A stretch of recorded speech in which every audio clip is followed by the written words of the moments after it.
അയ്യോ, ഞാനൊരു മലയാളി, ഒരു ഇന്ത്യക്കാരൻ, എനിക്ക് അത്ര അറിയാം. അങ്ങനൊന്നും ഞാൻ അങ്ങനൊന്നും വിശ്വസിക്കുന്നില്ല. മലപ്പുറം ജില്ല കേരളത്തിലെ ഏറ്റവും വിദ്യാഭ്യാസപരമായും സാംസ്കാരികമായും എല്ലാ നിലയിലും ഉയർന്ന ഒരു ജില്ലയാണ്. അത് മലപ്പുറം ജില്ല, കോട്ടയം ജില്ല എന്നൊന്നുമില്ല. കേരളത്തിലെ എല്ലാ ജില്ലകളുടെയും ഐശ്വര്യം എന്ന് പറയുന്നത് മതേതരത്വമാണ്. കേരളം എന്ന ഈ സംസ്ഥാനത്തിന്റെ ഏറ്റവും വലിയ ഐശ്വര്യം, നമ്മൾ എന്ത് പ്രതിസന്ധി നമ്മൾ നേരിട്ടാലും, വെള്ളപ്പൊക്കം വന്നു, നമുക്ക് സുനാമി വന്നു, കോവിഡ് വന്നു, ഇതിനെല്ലാം ലോകത്തിന് മുമ്പിൽ അഭിമാനകരമായി നമ്മൾ നേരിട്ടതിന്റെ കാരണം നമ്മുടെ ഉള്ളിന്റെ ഉള്ളിൽ കിടക്കുന്ന മതേതരത്വം എന്ന വികാരം തന്നെയാണ്. അത് കാണാൻ പാടില്ലല്ലോ, അങ്ങനൊന്നും പറയാൻ പാടില്ല, അതൊന്നും ചർച്ച ചെയ്യേണ്ട കാര്യമില്ല, അതൊന്നും യോജിക്കാൻ കഴിയുന്ന കാര്യങ്ങളല്ല. കേരളം എന്ന് പറഞ്ഞാൽ ഇന്ന് കേരളത്തിന്റെ ഏറ്റവും വലിയ, ഞാൻ പല കാര്യങ്ങളിലും പലരെയും എതിർക്കുന്നതിന്റെ കാരണം എന്ന് പറഞ്ഞാൽ എന്റെ മനസ്സിൽ ഞാനൊരു കലാകാരനാണ്, ഞാൻ വളർന്നു വന്ന സാഹചര്യം അങ്ങനെയാണ്, മതേതര നിലപാടുള്ള ഒരു അച്ഛന്റെ മകനാണ് ഞാൻ, അങ്ങനെ ഒരു പാർട്ടിയാണ് ഞാൻ നയിക്കുന്നത്. അപ്പൊ ആ ഒരു കാഴ്ചപ്പാട് നോക്കിയാൽ കേരളത്തിലെ ജനങ്ങളുടെ മതേതര സ്വഭാവമാണ് നമ്മുടെ എല്ലാ ഐശ്വര്യത്തിനും. മറ്റൊരു സംസ്ഥാനത്തുള്ളവർ പോലും കോവിഡ് വന്നപ്പോൾ എങ്ങനെങ്കിലും ഒന്ന് കേരളത്തിൽ കയറി പറ്റണമെന്ന് ആഗ്രഹിച്ചു. വെള്ളപ്പൊക്കം വന്നു, നമ്മളതിനെ കേന്ദ്ര സഹായത്തോടെയല്ല, നമ്മൾ ഒറ്റക്കെട്ടായിട്ട് നേരിട്ടു. നമുക്ക് മുഖ്യമന്ത്രി ശ്രീ പിണറായി വിജയൻ നേതൃത്വം നൽകി. നമ്മൾ ആ നേതൃത്വത്തിന്റെ കൂടെ നിന്ന് നമ്മൾ ജാതിയോ മതമോ നോക്കാതെ, രാഷ്ട്രീയം നോക്കാതെ നമ്മൾ ഒന്നിച്ചതിനെ പിടിച്ചവരല്ലേ. അതിൽ നമ്മൾ അഭിമാനിക്കേണ്ടത്, അല്ലാതെ അവിടെ ഇച്ചിരി കൂടുതൽ ഇവിടെ ഇച്ചിരി കുറവ് അങ്ങനൊന്നുമില്ല.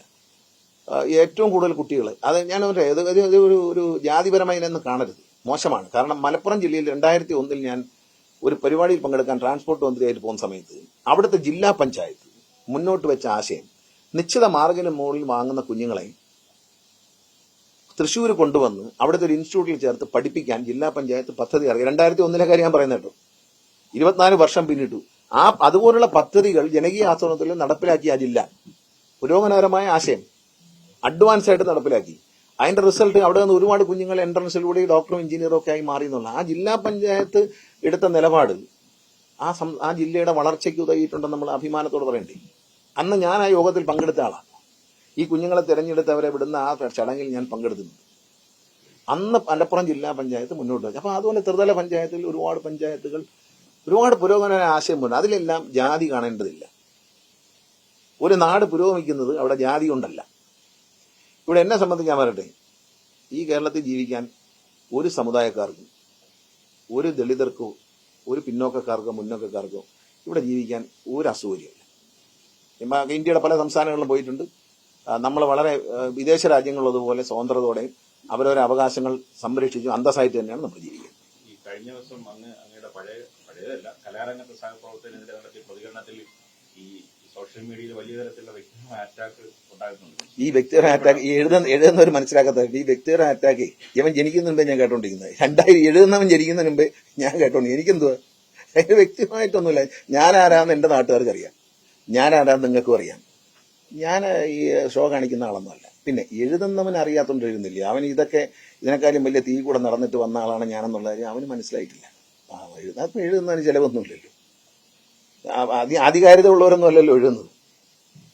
1-ാം തീയതി ശമ്പളം കൊടുക്കുന്നതിന്റെ താഴെ എഴുതി വെച്ചിരിക്കുകയാണ്. എല്ലാ മാസവും 1-ാം തീയതി ഉണ്ടെന്ന് ഓർക്കണം.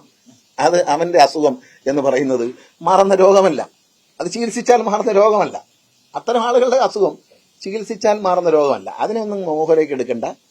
നമ്മൾ സത്യസന്ധനായി പ്രവർത്തിക്കുക, സത്യസന്ധനായി ജീവിക്കുക. രാഷ്ട്രീയത്തിൽ അത്രയേ ഉള്ളൂ, ജനങ്ങൾക്ക് അതേ വേണ്ടതുള്ളൂ. പിന്നെ വ്യക്തിഹത്യ ആർക്കും ആരെയും ചെയ്യാവുന്ന ഒരു കാലത്താണ് ജീവിക്കുന്നത്. അതിന്റെയൊക്കെ പ്രാധാന്യം പോയി. പണ്ട് വ്യക്തിഹത്യ ചെയ്തതിന്റെ പേര് ആത്മഹത്യ ചെയ്ത ആൾക്കാരുണ്ട്, പാവങ്ങൾ. അപ്പൊ അതുപോലെ ആൾ മൈൻഡ് ചെയ്യുന്നുണ്ട്. അപ്പൊ രാഷ്ട്രീയത്തിലെ പൊതുരംഗത്ത് നിൽക്കുമ്പോൾ അത് പുരുഷനാണെങ്കിലും സ്ത്രീയാണെങ്കിലും ഇതുപോലുള്ള ചില രോഗികളുടെ അധിക്ഷേപത്തിന് ഇരയാവും. പിന്നെ സത്യം പറയാതിരിക്കാൻ പറ്റൂ. തൊപ്പിയുണ്ടെന്ന് സമ്മതിച്ചല്ലോ, അത് മതി. ഞാൻ തൊപ്പിയുണ്ടെന്നേ പറഞ്ഞുള്ളൂ. തൊപ്പിയുണ്ടെന്ന് സമ്മതിച്ചു. തൊപ്പിയുള്ളത് മാത്രമല്ല, പോലീസ് ഉദ്യോഗസ്ഥന്റെ വേഷമിട്ട് എറണാകുളത്ത് ഒരു പരിപാടിയിൽ പങ്കെടുക്കാൻ പോയിട്ട് വിവാദമായതൊന്നും മറക്കരുത്. നിങ്ങളിൽ തന്നെ എന്റെ ക്ലിപ്പിങ്ങുകളൊക്കെ കാണാം. പോലീസ് വേഷമിട്ടുണ്ട് അന്ന്, പറഞ്ഞില്ലേ? അത് ആ ക്ലിപ്പിങ്സ് ഒക്കെ കാണും. അത് ഇല്ലീഗലാ, അത്രയേ ഉള്ളൂ. ഞാനൊരു തൊപ്പി ഉണ്ടെന്ന് പറഞ്ഞതിനിപ്പം ഇത്ര വലിയ പ്രശ്നമൊന്നുമില്ല. തൊപ്പി ഉണ്ടായിരുന്നു എന്ന് സമ്മതിക്കപ്പെട്ടു. ആ തൊപ്പി ആരോ പാവങ്ങൾ കൊടുത്തു. എന്തിനാ ഈ തൊപ്പി? വയ്യാത്ത കുഞ്ഞിന് തൊപ്പി എന്തിനാ? അത് തൊപ്പി വെച്ച് ഒരാളൊരു അല്പത്തരം കാണിച്ചു എന്ന് പറയുമ്പോൾ ആ തൊപ്പി അവിടെ കൊടുത്തു, ആ തൊപ്പി ലേലത്തിൽ വെച്ച് കിട്ടിയ പൈസയ്ക്ക് ഒരാൾക്ക് ചികിത്സയ്ക്ക് കൊടുത്തു എന്നൊക്കെ. എന്നാൽ ലേലത്തിൽ വയ്ക്കാത്തത് പണ്ട് നമ്മൾ പറയും സിനിമയിൽ നമ്മളെ സിൽക്ക് സ്മിത ഉള്ള കാലത്ത് ആ ഒരു കഥ കേട്ടിട്ടുണ്ട്, സത്യമോ എന്ന് പറഞ്ഞൂടാ. ഒരു ആപ്പിളിൽ അവർ കടിച്ചു, ആ കടിച്ച ആപ്പിൾ ലേലത്തിന് വെച്ച് വലിയ തുകയ്ക്ക് പോയി തമിഴ്നാട്ടിൽ എന്നൊക്കെ പറഞ്ഞ് കേട്ടിട്ടുണ്ട്. അതുപോലെ ഇതും ലേലത്തിൽ വയ്ക്കാനും ഇച്ചിരൂടെ ഇമ്പാക്ട് ഉണ്ടായിരുന്നു.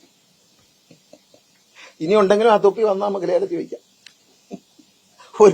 ഇന്നാരുടെ എന്ന് പറയുന്നത് കേട്ട് ഞാൻ ചിരിച്ചുപോയി. രാഷ്ട്രീയത്തിൽ പല സമരങ്ങളും കണ്ടിട്ടുണ്ട്.